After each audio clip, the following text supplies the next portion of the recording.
Good evening to you. Thank you very much for joining us. Time now for Business News. My name is O'Brien Kimani.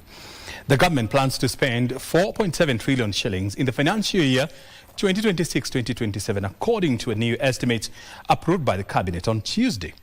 According to the Cabinet dispatch, the recurrent expenditure will absorb the lion's share at 3.5 trillion shillings, with development vote standing at 750 billion shillings. Counties will receive a total of 496 billion shillings to run their affairs, according to the Cabinet brief. 7 trillion shillings. The 2026-2027 budget is 0.4% more than the current budget of 4.29 trillion shillings presented by National Treasury Cabinet Secretary John Badi in June last year. The government projects total revenues of 3.53 trillion shillings against planned expenditure of 4.7 trillion shillings, leaving more than 1.2 trillion shillings to be financed through borrowing and funding by development partners. A cabinet brief shows that recurrent expenditure accounts for the largest share at 3.46 trillion shillings, while 749.5 billion shillings has been allocated to develop roads, houses, bridges and other government projects.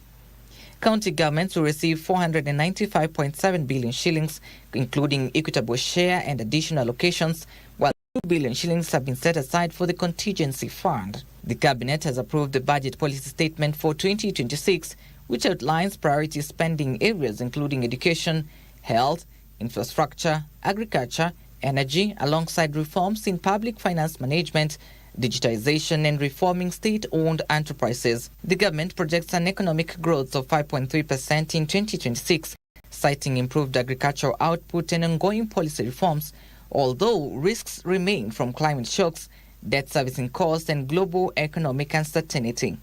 The budget proposals will now be tabled in Parliament, where lawmakers are expected to interrogate spending priorities and borrowing plans. Trevor Ngendo for Prime Edition.